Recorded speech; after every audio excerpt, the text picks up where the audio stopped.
Welcome to the HyperFast Wealth Show. On today's episode, we've got a special guest. He is a partner at the Gibbs Giddin law firm. He specializes in putting together the contracts and investment groups, syndicates, partnerships for all sorts of real estate deals, commercial and residential. Welcome to the show, Jeff Love.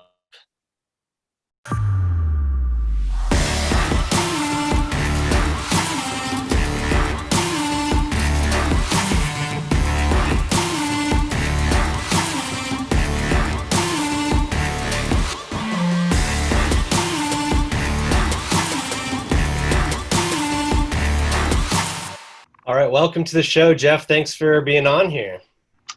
Pleasure. Thanks for having me.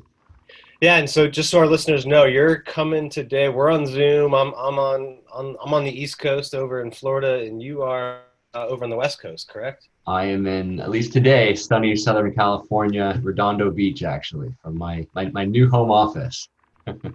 Awesome. Well, yeah, everyone is getting accustomed to the Zoom life. That's just the world we are in. So it's been exciting to get to connect with a whole bunch of people on Zoom the last few months. And I'm excited today to have you on the HyperFast Wealth Show to talk to investors and agents. I know you bring a wealth of knowledge and a very diverse background helping put together deals. But before we jump into all of that good stuff, I'll let you just introduce yourself quickly to our audience here. Sure. So you heard my name, Jeff Love. I am a partner at the law firm Gibbs Giddin. We're West Coast, Southern California based, where I am a transactional partner focusing on real estate, corporate, and securities law. We really help investors, developers, entrepreneurs throughout the lifespan of a real estate project, from acquisitions to dispositions, leasing, syndicating deals, financing, as well as related corporate transactions, forming complex partnerships, operating agreements, as well as eventual M&A transactions, specifically in the real estate space. Yeah, and that's not all agents I think take advantage of working with investors. Why do you think that is? You think they just haven't put the time in, or they're just unfamiliar? Because you threw around a lot of terms that I'm sure investors know it like the back of their hand, but some agents anyway, if they haven't worked with investors, might be a little confused, if you will. There's a lot of reasons. I mean, especially with agents, you typically have your residential or commercial, and while I know many that dab in both sides, you may know one area more than the other. You may focus on a particular asset, retail or industrial properties, and may not know the single family markets. But there is crossover, especially with multifamily. A lot of single residents. You may go into duplex, you may go into triplexes, and without knowing that area, you may be leaving potential clients. You may not be able to address them. You may be leaving potential work on the table.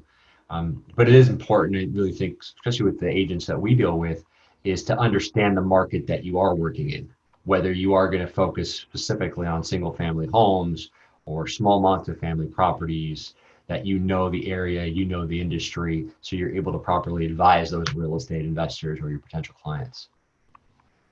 And what some of the things that real estate investors or agents that maybe have a background in single family or duplexes or smaller number of units, what are some of the things that they need to think about when they start to get into this larger space, either multifamily or bigger commercial deals?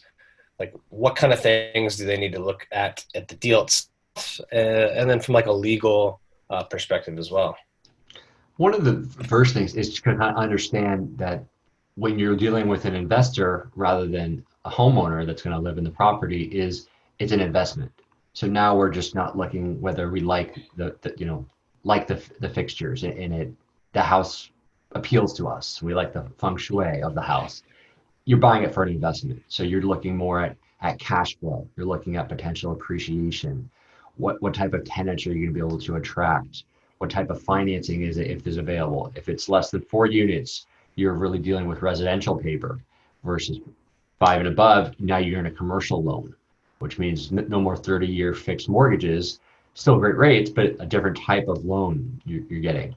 So really understanding that and being able to understand cash flow. If I have, you know, if I'm talking about a quadruplex, I have 4 units, I'm getting cash flow from each unit.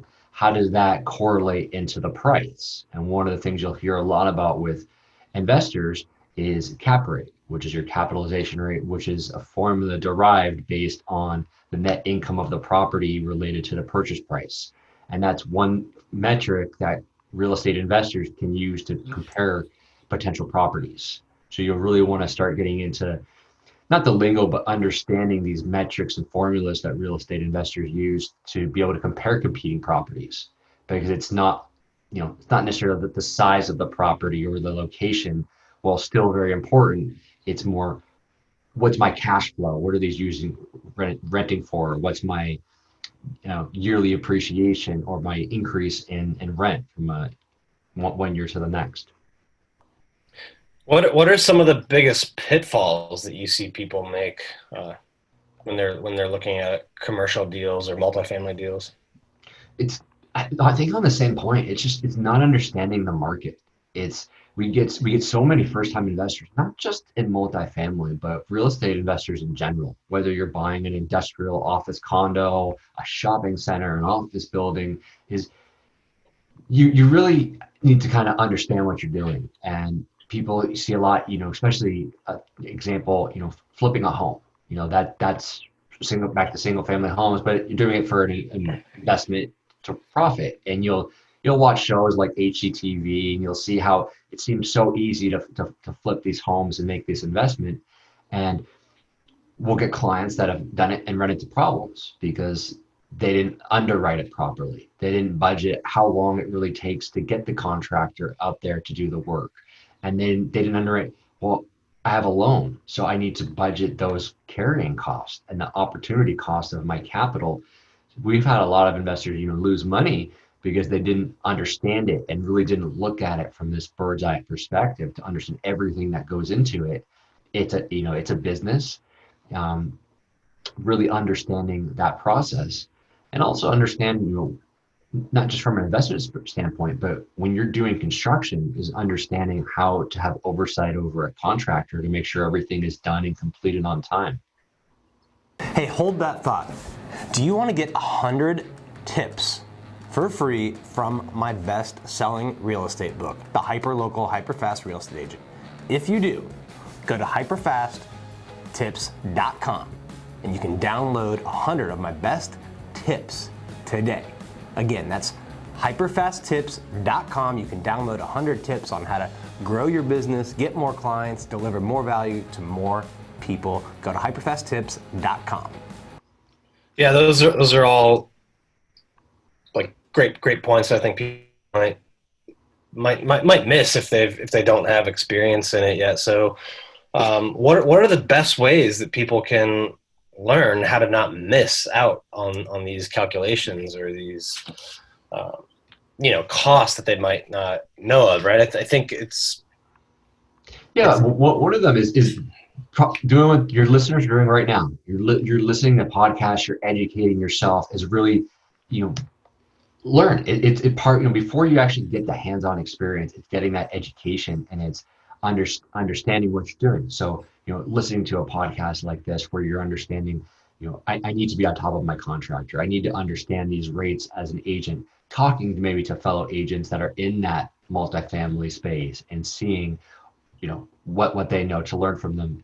And the one substitute, in the takeaway is, it's never bad to team up with someone that has that experience. If you're an agent, maybe there's another agent that you can team up with that has done multifamily, and you're sharing that commission on that specific deal, and you're kind of learning as you go. And yes, you're sharing some of that commission, but you're getting that invaluable expertise. And after doing that a few times, you're kind of learning and getting into that field. Just as how we all kind of get started as an attorney. I can't go off and start advising clients. It's taken years going through law school and learning about the law and how to negotiate certain contracts and know what's missing, is that's kind of teaming up and learning from other attorneys that have done it in the past. The same type of thing. And same goes through real estate investors too. Rather than jumping off into the deep end, maybe you're able to put up some capital and partner up with an experienced operator that's done it a few times, and you share some of that profit. In exchange, you're learning from them and gaining that hands-on experience, which is really invaluable, because there's only so much you can learn from the education and listening and understanding it. You're always going to run into some type of roadblock when you're actually doing the work and you're getting your hands dirty. And that's a big part of what you do, right? Like helping to put these groups together that might take down a big project, because when you look at all the things that go into a project, like estimating the cost, operating procedures, finding the deal, the capital, like there's a lot of stuff in there that needs to happen for it to go well. So I imagine a lot of times, that there may be several people that are good at like one aspect of the whole spectrum there. Like one guy might have the capital, but not have access to the great deals. Another guy might know where the deals are and be great operating, but not necessarily have the capital, right? So a big part of what you do is put together different types of shares and agreements and partnerships, correct? You got it. And you said it kind of perfectly. Is one of the first things I think I tell new real estate investors, and really anyone in the real estate area, is having your team in place. And what I mean by that is, Jeff, I'm a new real estate investor, but I may not know the area that I want to buy in. I know that I want to start investing. I've got this capital. Well, now I got to find a great agent that really knows the market and that may be able to source off market deals for me, and that's able to help me negotiate that deal. So I want to get my agent in place. Do I have a good insurance broker? I don't want an Amazon package to be delivered or a contractor step on my property and not have the adequate insurance, or buy a duplex and my tenant has a party and someone slips and falls and now I'm facing a $5 million lawsuit and my property is at risk. So having a good insurance broker that can make sure I have the adequate coverages and I have an umbrella, so the premiums I'm paying are right for the insurance coverage that I need. Maybe I have a great accountant, because there's no substitute for, I don't want to leave money on the table for Uncle Sam. I want to make sure that I'm taking all the proper deductions. If I have a big property, maybe I want a cost segregation expert that can help me depreciate things faster so I can keep more money in my pocket today. I want maybe a good attorney that can help me prepare these documents. So really this team in place. And a lot of times we'll see someone's trying to do everything themselves, and there's no shame in saying, I can't know everything. Even as a real estate attorney, there are questions that I don't know. I'm not a tax attorney. I need to bounce things off a tax consultant or maybe an environmental attorney. So knowing what you don't know is one of the hardest things, but having that team in place allows you to bounce these ideas off of other people. And part of what we do, especially, as you mentioned, someone's buying a 10-unit apartment building and they don't have all the capital in place. So they may go out and solicit investors, and we will help them document that and make sure they've complied with all the securities laws, that they have the proper entity in place so their liability is limited, and making sure that any returns that they've pitched to their investors, that they're able to properly document that and their partnership agreement. So if Dan and I, if we were to buy a building together with a third investor and we promised him a 10% return, I'm able to go through in that operating agreement and make sure it reflects the client's intentions, to make sure that everyone is going to get what they're promised, as long as the real estate investment goes well. And having that from the outset, it really starts you on the right path. Instead of jumping in trying to fix things later, you've really got all your ducks in a row from the outset of the project, which hopefully keeps you smooth sailing. And as I said, there's always roadblocks, but the more you can really get aligned and on the right track from the outset, it just makes it an easier process and helps you get to a smoother result at the end. Yeah, what do you think are some of the things to look for when, let's say you're an agent or an investor, you find a great deal and you start to find some of the team members and investors maybe, like what are some of the things that you need to look for when you put together your entity or your agreement? With putting together the agreement, you really want to make sure you have the right structure in place. Without being familiar with it, there's a lot of different entities out there. You've heard of corporations, you've probably heard of LLCs or partnerships, but each one has its pros and cons. And for real estate investment, there's a thing called, you know, pass-through taxation. And what that means is, unlike your C corporation, which is being taxed twice, and that means the corporation has to pay a level of tax. And then when dividends go through your investors, you're paying a second level of tax. Just like if you were to say own part of Apple, Apple's paying their corporate tax, and then when you get dividends, you're paying for that. But real estate investment, that can really eat up some of your cash flow. So most real estate investments, you're holding it, if in an entity, it's going to be in an LLC or a limited partnership where you have that pass-through taxation. So you're right off the bat, you're saving money on taxes. So I think understanding the entity and really from this kind of bird's eye view, what's the intention for this project? If we're creating if we're going to be a real estate investor and maybe we partner up with someone, is this a 3-year investment? Are we going to hold this for 5 years? Are we holding this property for our kids? What's kind of the exit plan for these assets? Even if it's just Dan and Jeff as a partnership, maybe you want to retire in 5 years and I've got 30 years on the horizon, is making sure we're aligned. And then the flip side is making sure your investors are on that same page. It's easy when you have one or two, but if you're starting to get into bigger deals and you've got 10 investors, they want an idea of the lifespan of this project. Am I getting my money back in 3 years or 5 years or 7 years, so that they can plan and use that money for other things? So I think the main point there is just think about the project and whatever you're doing, whether it's an agent or an investor, from kind of that bird's eye view, and kind of plan out the life of the project and your exit so that everyone's on the same page from the beginning. Yeah, I know we were talking before the show, and one of the things you mentioned is, if you do bring on partners, right, it's very possible that your timelines might be different, either from the outset, like it's planned, like you kind of mentioned, or some people's situations can change, life events, divorce, death, all sorts of things.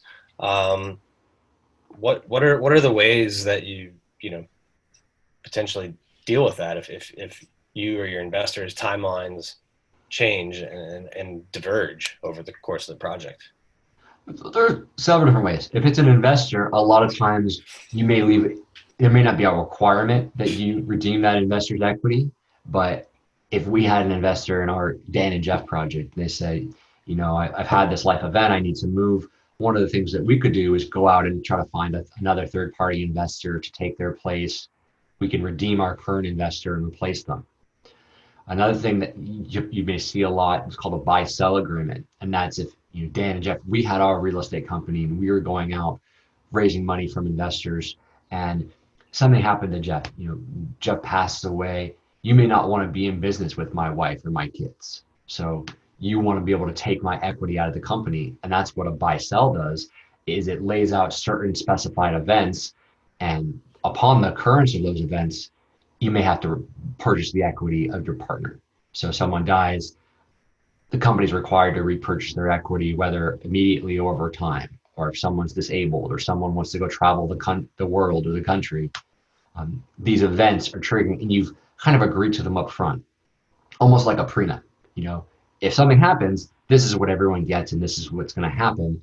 That way, 5 years, 10 years, if something changes, we're not fighting over it and have a big dispute. It's kind of that's the prenup. So when you have that eventual business divorce, even if it's civil, everyone knows exactly what's going to happen. Yeah, no, I think the more planning you do ahead of time, the better. And I think it's something people maybe skip over sometimes, or they just assume nothing bad will happen or everything will always follow this course. But we all know, at least people that have been in the business long enough, that things change and unexpected things pop up. So anytime you can try to thoughtfully plan that for those contingencies in the beginning, it's going to be an ounce of prevention and a pound of cure kind of equation there. And it works for agents too. I mean, I have a lot of smaller residential brokerages as clients, and a lot of the ownership, it may not be one person, maybe 2 or 3 partners that started on it, or as it grows, I'm bringing on an investor to grow and expand through a different market. And that planning, really, it's not just real estate investment, but brokerage as well, is it's a business. It may be focused on real estate and selling, but what happens if there's a dispute between the 2 business partners? And in my area, what if someone wants to expand down to San Diego and the other person is happy staying in LA? Well, if it's 50-50 ownership, how do we resolve that? So part of that planning is dealing with my business and my eventual exit, whether, as we talked about, whether it's a death or divorce through a buy sell, or it's just a disagreement between owners that may own this business or this team 50-50, and there's real value and equity there. We want to be able to resolve that, especially we don't want to disrupt the business by fighting over it. We don't want to pay a litigation attorney to have to fight and waste his money. We want to really be able to plan for it up front if we can. It helps our business and ensures that continuity and growth. Yeah, you gotta set up your business entities, in the beginning with these contingency plans in place. What about the purchase agreement itself? Like that's going to be a lot different. I think the purchase agreement, the negotiations, like how is that different than your typical single family home? And what do people need to look for when they're actually putting together the offer, the LOI, the contracts, and negotiating?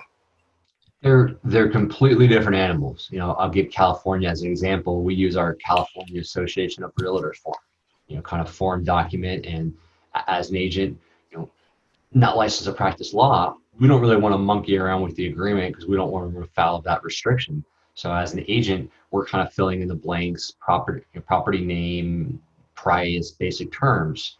When you really get into a commercial purchase, sometimes you have form agreements, but a lot of times your seller or buyer's attorney is going to draft this 30-40 page Word document.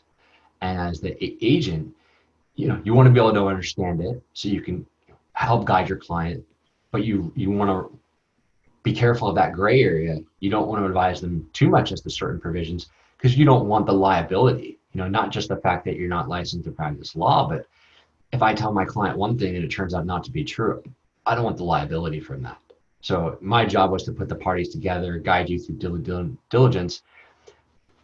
But that said, it helps to have a basic understanding of these agreements. And one of the big things you'll see in bigger commercial deals that you may not as much in residential is a limitation of liability.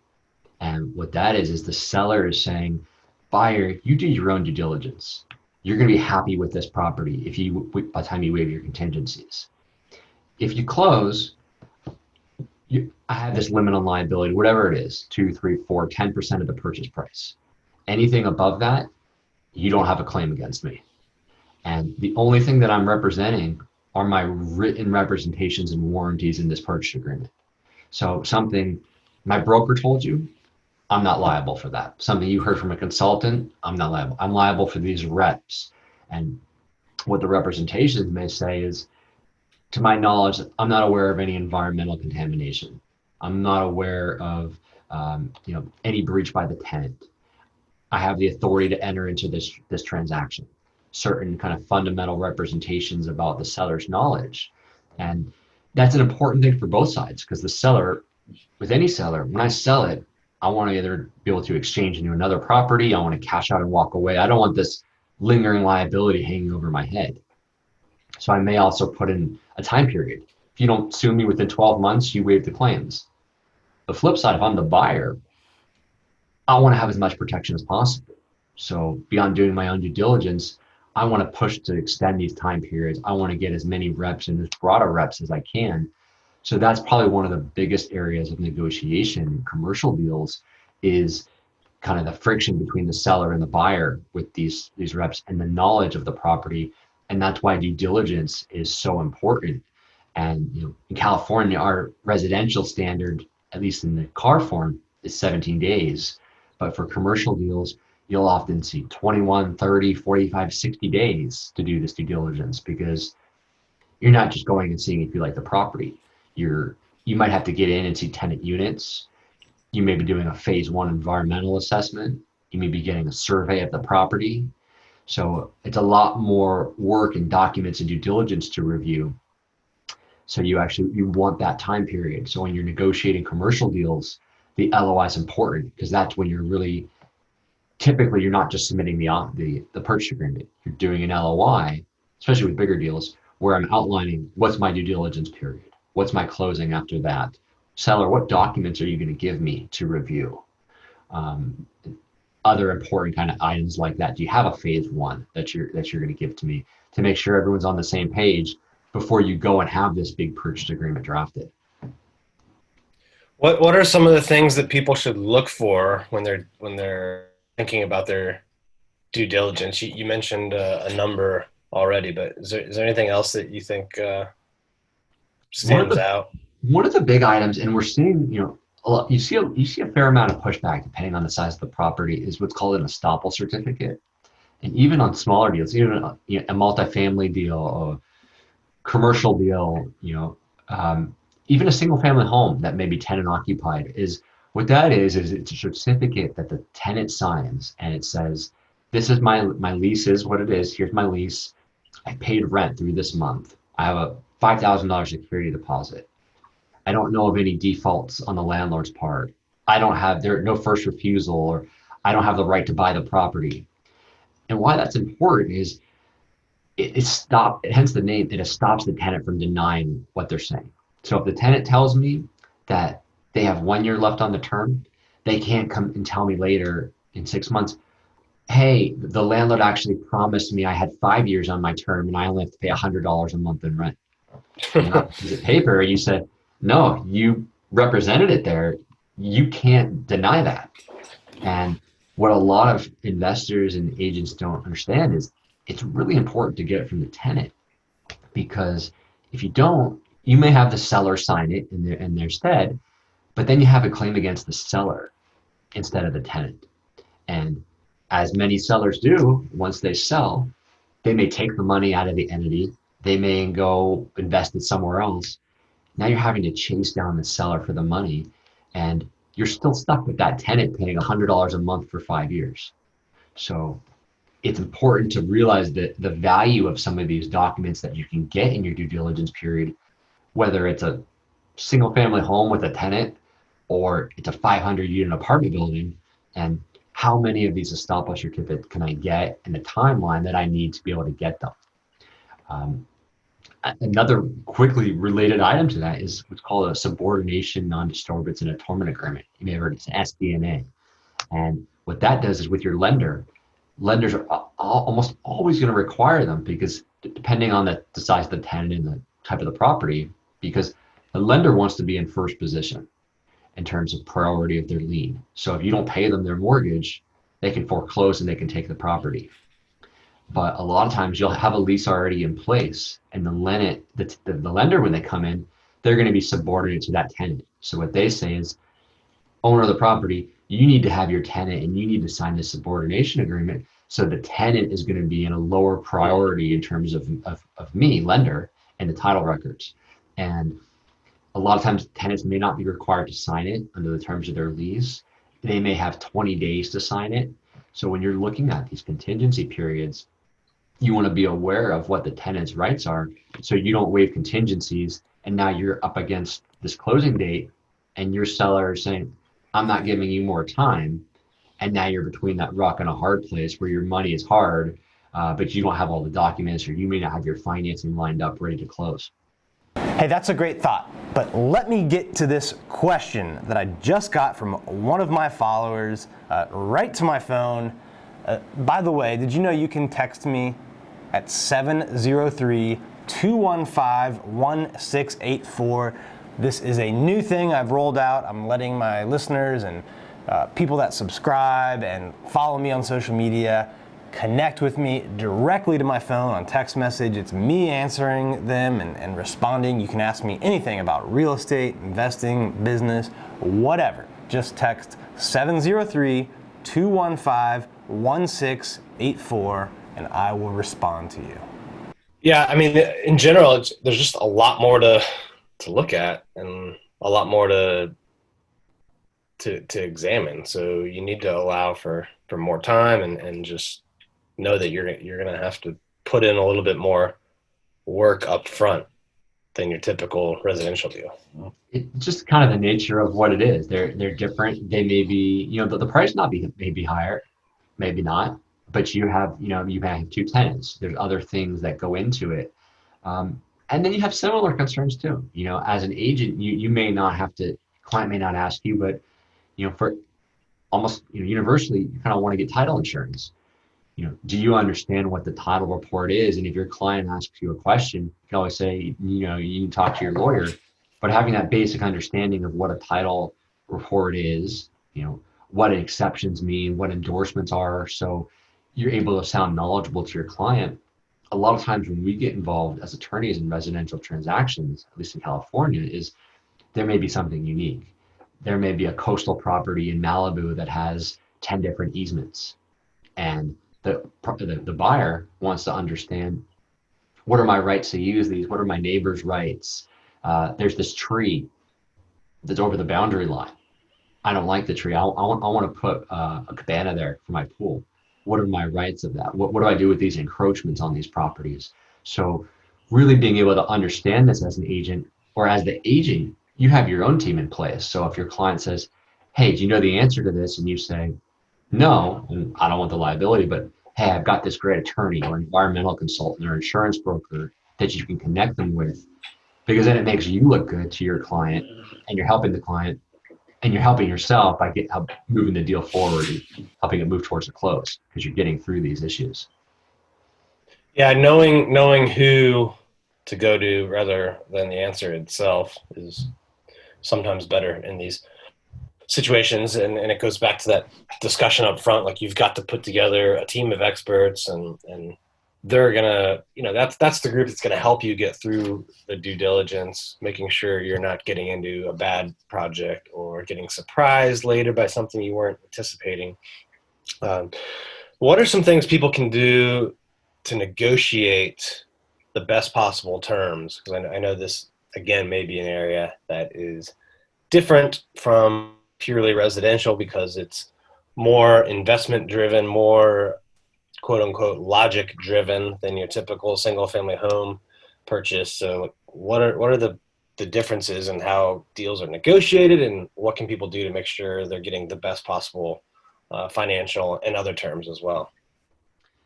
Part of it, I think, is just being experienced in that area. And one of the main differences, just from the outset, is with a commercial property, you may not even be inside to see it. It may be tenant occupied, so you're making this offer sight unseen. So I think it's one of it is understanding the financials and the market. So if you see a property that's listed at a 3% cap rate, again based on the income and price, but a property down the street or the next neighborhood over that's similar in all aspects is listed at a 5% cap rate, understanding that you're, as the agent or the investor, are able to go to the seller and say, look, you're overpriced because of this way. Now, I don't care that you have fancy black paint on your property. Tenant's going to pay what a tenant's going to pay, and your cash flow and the income is less than this similar property. You shouldn't be at $2 million. You should be at 1.5. And that's how I'm justifying that offer, and let them go to their client and investor and really start the negotiations that way. Because it's not as much of a, part of it may be a comparable approach, but also, what you're really looking at is what's the cash flow, and what's the intent of these tenants to stay, and are there increases in rent? Because if the house next door increases because the neighborhood does, it doesn't necessarily mean that my investment property is going to increase the same rate if my rents are stagnant. So really understanding when you're making the offer, have you looked at the leases, or has the offering memorandum, which you'll often see with commercial properties, does that show bumps and rental income so that I know that my property is going to increase on a yearly basis. So when you're making that offer and negotiating it, you have that kind of ammunition to use to justify if you're coming in at a lower asking price to be able to, come to terms with both sides. And do you typically see more negotiation and we'll call it like balance of buyers to sellers than you sometimes do in the residential market? 'Cause in a lot of places right now, we're just the residential market. You're seeing a lot more buyers than sellers, so it's kind of this bidding war, and negotiations aren't like even possible, right? If you have like 10 people making an offer on something. So in this world right now in the market, what's the environment like? It's less competitive than, residential. I have a client that's a broker and listing a house, and it was in Long Beach, and they had 41 offers last week. To your point, so it's becoming a seller's residential market. But with commercial property, especially depending on the type, we have a big office building in downtown LA, and it was valued by the company about $750 million the end of 2019. They just sold it for about 450. So several $100 million off. But that's, looking at what the asset is, it's office. We're in the middle of a pandemic. Many firms are thinking they need less office space. It's an uncertain future. So they were able, that buyer was really able to take account into that and get this lower price. But with more stable assets like multifamily, it's closer to the single family residence. There aren't as few assets, as less of a negotiation, but you still have competing forces. Throughout most of the country, we've had rent moratoriums where you can't evict tenants even if they're not paying. In LA County, it's still in place, and tenants have 12 months to pay back this rent, which is really difficult for landlords. Many states, including California, they're now instituting types of rent control. So all of these have competing factors you may not see in the single family homes, and those are making it more, kind of evening the balance where it's not all a seller's market. Buyers have a good say too. So to your original question is, I think it's more of a balance of power between buyers and sellers. There are fewer assets, fewer people are selling, but there are things that are pushing down prices and making buyers uncertain, and sellers have to justify their pricing to the buyers to be able to get those deals done. So you're going to have more room to find ways to negotiate, and it sounds like the key really is like you said, if something's at a 3 cap, but you see other things selling for a 5, it's just finding the data and being able to logically and kind of in a non-emotionally way, just make your case of why the facts that you've looked at kind of point to your offer price. And that a lot of it too, as you said, non-emotional it's commercial. It's money. It's a business. You don't have that emotional attachment where you or your spouse, I love the master bath, and I love that backyard, and our kids are going to play there. I'm willing to pay more because we have to have this house. We're going to live there. If it may be a great deal, but if there's a bidding war on a commercial asset, it becomes not as much of a great deal. And you may love the location and like that trophy asset, but when you're not emotional and you think about it, it's a business, it's an investment, just like if I was buying equities in a stock exchange. So you're able to take that part out of it, and if it doesn't pencil, then you move on to the next one. So it is a little bit different than the residential part, and agents often, one thing that they need to understand that is, it's not the person living in the house, it's an investment. So if it doesn't work, you kind of move on to the next one, and not, don't push your clients to go forward with it, because it's business and it's got to make financial sense. Yeah, no, I think that's one of the key differences. Jeff, we've got to wrap up in a second, but before we do, I want to do the HyperFast round. If you are ready. I'm ready. All right, so just some rapid fire questions and answers. First one, what's your biggest piece of advice to a new real estate investor? I think we hit it over the head today. It's get your team in place before you jump into the deal. All right, what's something you see a lot of investors do that that are successful, that ones that are not successful don't do? They learn from their mistakes. There's no substitute. There's no problem making a mistake. It happens to the best and most successful investors. The ones that aren't successful don't learn from that mistake and repeat it over and over again. What do you think is going to be most different about 2021 than 2020 in the in your market? We're going to start seeing a lot of depressed assets, and I don't think the recession in real estate has really fully hit us yet. We're being propped up by the government.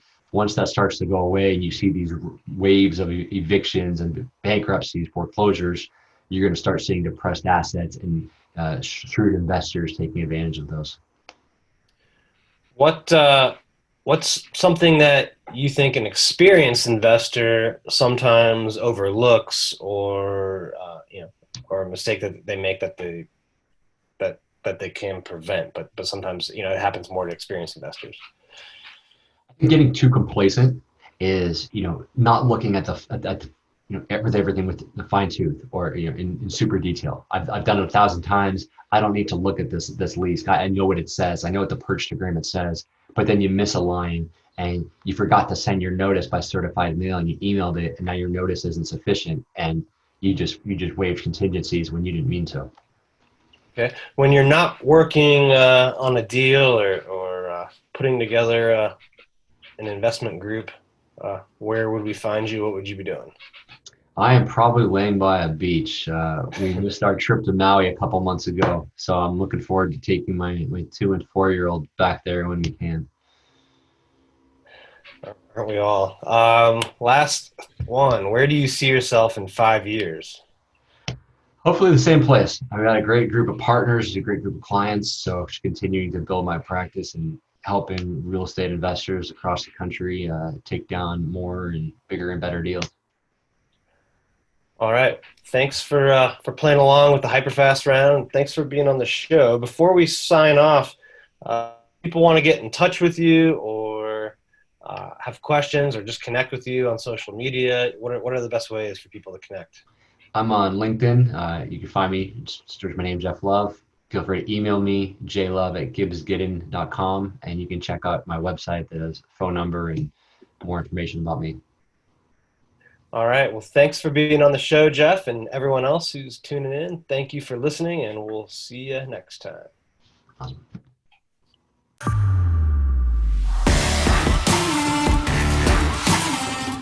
Hey guys, thanks for sticking around to the end. If you want to see more videos like this, click right here. And if you're new to the channel, click below to subscribe and turn on post notifications so you don't miss out. And let me know in the comments what you think about the videos. I'll see you next time.